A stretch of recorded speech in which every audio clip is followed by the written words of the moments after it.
అమ్మ వెన్నెలమ్మ గారిని మాట్లాడాల్సిందిగా థ్యాంక్ యూ అన్న.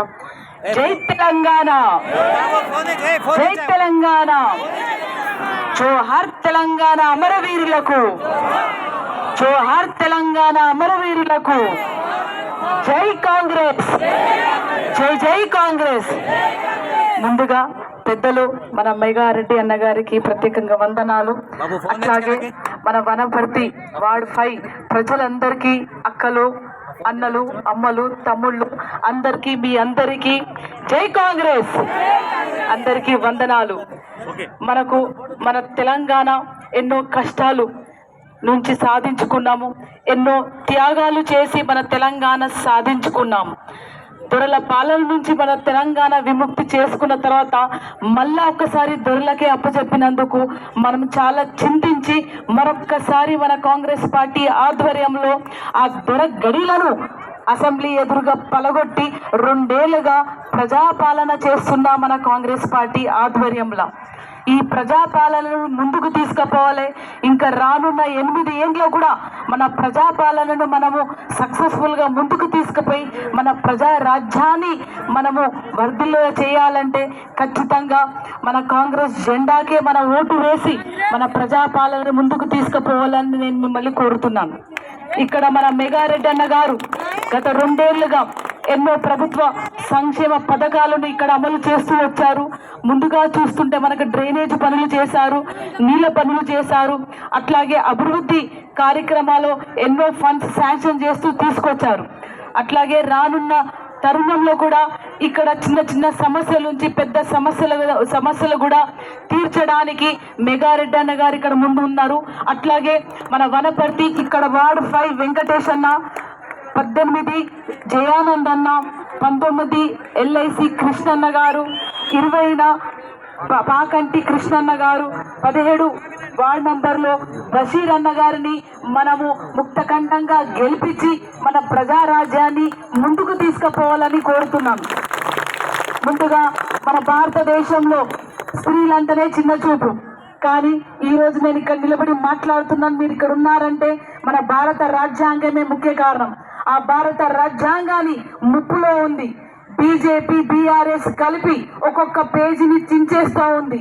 కానీ రాహుల్ గాంధీ గారి ఆధ్వర్యంలో, AICC గారి ఆధ్వర్యంలో, మన తెలంగాణ నుంచి మన ముఖ్యమంత్రి రేవంత్ అన్న గారి ఆధ్వర్యంలో ఈ భారత రాజ్యాంగాన్ని రక్షించుకునే యుద్ధం మొదలైంది.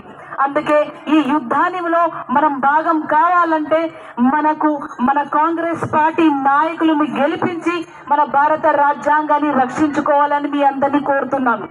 ఈ భారత రాజ్యాంగాన్ని రక్షించుకుంటేనే దళితులకు, బహుజనులకు, స్త్రీలకు, సామాన్య ప్రజలకు, రైతులకు, కూలీలకు అందరికీ సమానంగా హక్కు ఉంటుంది. ప్రపంచంలో ఎక్కడి లేని విధంగా కులాల గణన చేసి, అంటే ఏ కులంలో ఎంతమందికి ఉంటే అంత వాటా ఇవ్వాలనే ఒక ప్రతిపాదికతో ముందుకు వస్తుంది కాంగ్రెస్ పార్టీ. అది ఏ పార్టీ ఒప్పుకోవట్లేదు. ఈవెన్ BRS పార్టీ కూడా మన బీసీలకు శాతం ఇవ్వాలంటే, బీసీలకు మనకు రిజర్వేషన్ ఇవ్వాలంటే కూడా ఒప్పుకోవట్లేదు.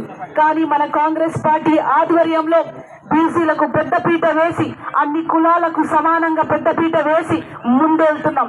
ఎస్పెషల్లీ మన స్త్రీలకు వస్తూనే గడి పాలనను గూలగొట్టి మన రేవంత్ అన్న మనకు ఫస్ట్ ఫ్రీ బస్సులు ఇచ్చారు. ఆటో అన్నలు బాధపడుతున్నారు, కానీ మీరు బాధపడాల్సిన అవసరం లేదన్న. ఎక్కడైతే స్త్రీని గౌరవిస్తారో, ఎక్కడైతే స్త్రీకి తన హక్కు దక్కుతుందో ఆ సమాజం బాగుపడుతుంది, మన ఇల్లు బాగుపడుతుంది, మన అన్నలకు, తమ్ములకు ఉద్యోగాలు వస్తాయని మన రేవంత్ అన్న ప్రభుత్వం ద్వారా మనం ముందుకు రాగలం. అట్లాగే స్త్రీలకు సెల్ఫ్ హెల్ప్ గ్రూప్స్ నుంచి ఎన్నడూ లేని విధంగా 41 కోట్ల బీమాని సెల్ఫ్ హెల్ప్ గ్రూప్ కి ఇవ్వడం జరిగింది. అది చెక్స్ పోయిన ఏడాది చెక్ శాంక్షన్ ఇవ్వడం జరిగింది. సెల్ఫ్ హెల్ప్ గ్రూప్స్ స్త్రీల కోసం ఎవరైతే గ్రూప్లలో ఉన్నారో వాళ్ళకు కుట్టు మిషన్లు పంపిణీ ఇవ్వడం జరిగింది, సిల్క్ ట్రైనింగ్ ఇవ్వడం జరిగింది, కార్ డ్రైవింగ్ లైసెన్స్ ఇవ్వడం జరిగింది. బస్సు ఫ్రీ ఇవ్వడమే కాదు, బస్సుకి ఓనర్లు ఇవ్వడం జరిగింది. అట్లాగే స్త్రీలకు especially self help groups women కి క్యాంటీన్స్ గవర్నమెంట్ ఆఫీసులలో అన్ని క్యాంటీన్స్ పెట్టడం జరిగింది. అట్లాగే ఇందిరమ్మ ఇల్లు ఎవరి పేరు మీద శాంక్షన్ అవుతాయి? మన అక్కల అమ్మల పేరు మీదనే శాంక్షన్ అవుతాయి. అంటే అన్నలను తక్కువ చేసినట్టు కాదు, తమ్ముళ్ళను తక్కువ చేసినట్టు కాదు. కానీ ఒక ఇంటి నిలబడాలంటే స్త్రీనే ముందుకు ఉంటది, స్త్రీనే బాధ్యత. కాబట్టి ఆ గౌరవాన్ని ఇచ్చి మనం స్త్రీలని కాపాడుకోవాలి. ప్రపంచంలో స్త్రీ జాతి అంతరించిపోతుంది. పర్సంటేజ్ మగ పర్సంటేజ్ ఆడ పర్సంటేజ్ చూసుకుంటే ఆడవాళ్ళ జీవితాలు నాశనం అయిపోతున్నాయి. అందుకే స్త్రీ ఉంటేనే మనుగడ ఉంటది, స్త్రీ ఉంటేనే ఈ సమాజం ఉంటది అని ఒక ఉద్దేశంతో తప్పకుండా స్త్రీలకు ముందుకు తీసుకొని వస్తూ ఉన్నారు. అట్లాగే యువతకు గత 10 ఏళ్లుగా నేను కూడా MBA PhD చేశాను.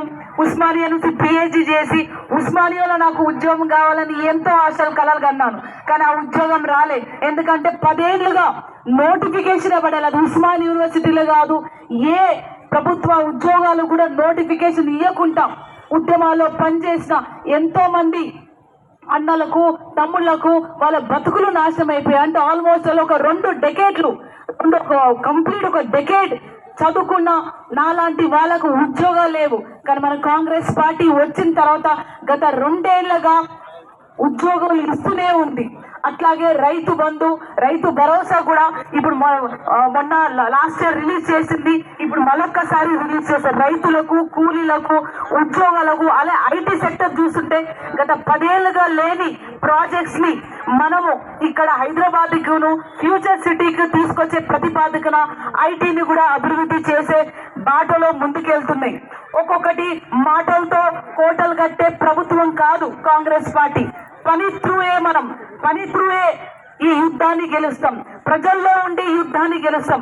ప్రజల కోసమే బతికి యుద్ధాన్ని గెలుస్తామని కాంగ్రెస్ పార్టీ ఆధ్వర్యంలో ఒకప్పుడు దొరగారు గెలవగానే పోయి మంచిగా ఫామ్ హౌస్ లో పడుకున్నారు, ఎవరికి దొరకలేదు.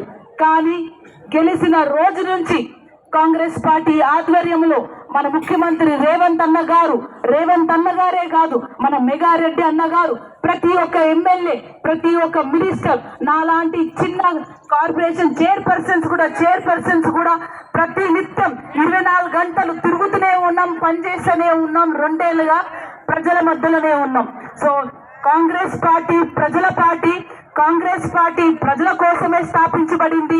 కాంగ్రెస్ పార్టీ ఆశయం భారత ప్రజలంతా సుఖశాంతులతో వర్ధిల్లాలి, అందరము కలిసి ఒక నవ సమాజాన్ని ఏర్పించాలని ముందుకెళ్తున్నాం. మన కాంగ్రెస్ పార్టీ చెయ్యి గుర్తుకు మీరు ఓటేయాల్సిందిగా కోరుతూ, పొడుస్తున్న పొద్దు మీద నడుస్తున్న కాలమా, పోరు తెలంగాణమా, కోట్లాది ప్రాణమా, బలే బలే బలే బలే బలే బలే హా. జై తెలంగాణ, జై కాంగ్రెస్, జోహార్ తెలంగాణ అమరవీరులకు, జోహార్ తెలంగాణ అమరవీరులకు. మన ఓటు చెయ్యి గుర్తుకే వేద్దాం, మన ఓటు చెయ్యి గుర్తుకే వేద్దాం. ప్రజా రాజ్యాన్ని ముందుకు తీసుకెళ్దాం. Thank you so much.